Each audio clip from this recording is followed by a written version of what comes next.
Our Hillary Johnstone joins me now with more on that. Hillary. So Adrian, we spoke with two different Ottawa women today who both have really chilling connections to the tragedy in Nice. The first woman lives here in Ottawa, but she was vacationing in Nice with her two sons, and they actually witnessed the attack from their balcony at the condo where they're staying. And then another woman who is originally from Canada, but she lives with her husband and her young kids in Nice. And last night she couldn't get a hold of her husband when news of the attack broke. So two different women with two different perspectives of the horror. It's one thing to see these horrifying images on your television or computer screen, but it's another thing entirely to see it firsthand with your children while on vacation. We started hearing people screaming, and then you just kept hearing thump, thump, thump, thump. And that was the big white truck hitting people as it was going through. Layla Sakely and her two sons live in Ottawa, but they're staying in a condo overlooking the boulevard where the carnage took place. And last night they saw it all unfold from their balcony. We had two people in front of us, that passed away right in front of our balcony. So we watched that. As this scene unfolded in Nice, Carrie McGregor was trying desperately to get a hold of her husband. McGregor is originally from Canada. She's here now with her two young kids for a visit. But her husband is back home in Nice, and McGregor was worried he might be at the fireworks. The site of the attack is walking distance from their home. After the news broke, 45 tense minutes ticked by before McGregor finally got a call from her husband.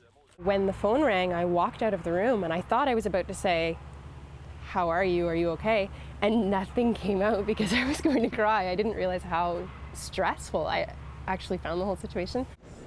McGregor says life in France these days is guarded. Imagine this. McGregor isn't allowed to go inside her 4.5-year-old son's school. No parents are. They wait outside for their children for security reasons. That's been the reality since a state of emergency was put in place after the Paris attacks in November. The fear of terrorism it's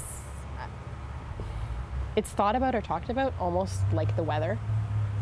Not because we're afraid all the time, but because there are differences in the way that we have to live. But French officials here in Ottawa say the country will move past this. Once this moment of sadness has passed, is to show our determination to fight back. Hillary, it's quite unsettling to see that. Many of us in this newsroom know Carrie McGregor very well. She used to work with us, a journalist here at CBC. Do we know what she's thinking of doing next? So she told me that when she finally got a hold of her husband, the first thing her husband said when he picked up the phone was, "We're moving. We're moving to the countryside." I guess this is something they had actually been talking about in the past, but this sort of cemented it for them, if you will.